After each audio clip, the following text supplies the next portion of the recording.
తాకట్టులో ఉన్న బంగారాన్ని విడిపించి ఆ రోజు ఆన్లైన్ ధరకే కొంటుంది కొమ్మూరి గోల్డ్.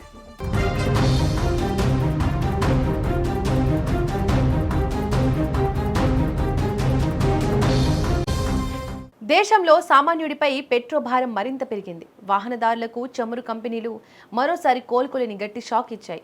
అంతర్జాతీయ మార్కెట్లో ముడి చమురు ధరలు భగ్గుమంటుండడంతో దేశీయంగా ఇంధన ధరలు మళ్లీ పెరిగాయి.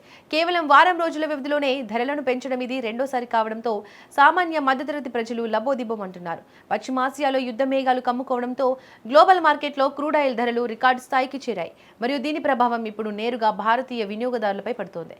కేవలం 4 రోజుల క్రితమే లీటర్ పెట్రోల్ డీజిల్ పై ఏకంగా ₹3 చొప్పున భారీగా వడ్డించిన ఆయిల్ కంపెనీలు ఇప్పుడు మంగళవారం ఉదయం నుంచే మళ్లీ ధరలను పెంచుతూ నిర్ణయం తీసుకున్నాయి.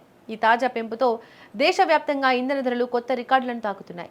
కానీ ప్రభుత్వం మాత్రం దేశంలో తగినన్ని ఇంధన నిల్వలు ఉన్నాయని చెబుతోంది. ఈ తాజా నిర్ణయంతో లీటర్ పెట్రోల్ పై 86 పైసలు, అలాగే డీజిల్ ధరపై 83 పైసల వరకు పెరిగింది.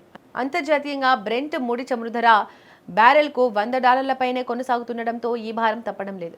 అమెరికా, ఇరాన్, ఇజ్రాయెల్ దేశాల మధ్య నడుస్తున్న సుదీర్ఘ యుద్ధం కారణంగా సముద్ర వాణిజ్య మార్గమైన హర్ముజ్ జలసంధి పూర్తిగా దిగ్బంధనానికి గురైంది.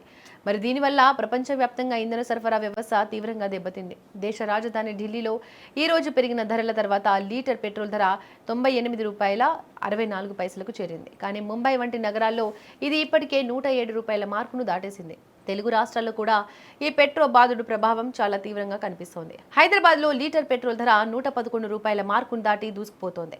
ఇక డీజిల్ ధర కూడా ₹100 దిశగా పరిగెడుతోంది. రవాణా ఖర్చులు పెరిగితేనే నిత్యావసర వస్తువుల ధరలు భారీగా పెరుగుతాయని ప్రజలు ఆందోళన చెందుతున్నారు. యుద్ధం ముగిసి అంతర్జాతీయ మార్కెట్ సాధారణ స్థితికి వస్తేనే ఈ పెట్రో మంటల నుంచి సామాన్యుడికి ఉపశమనం లభించే అవకాశం కనిపిస్తోంది.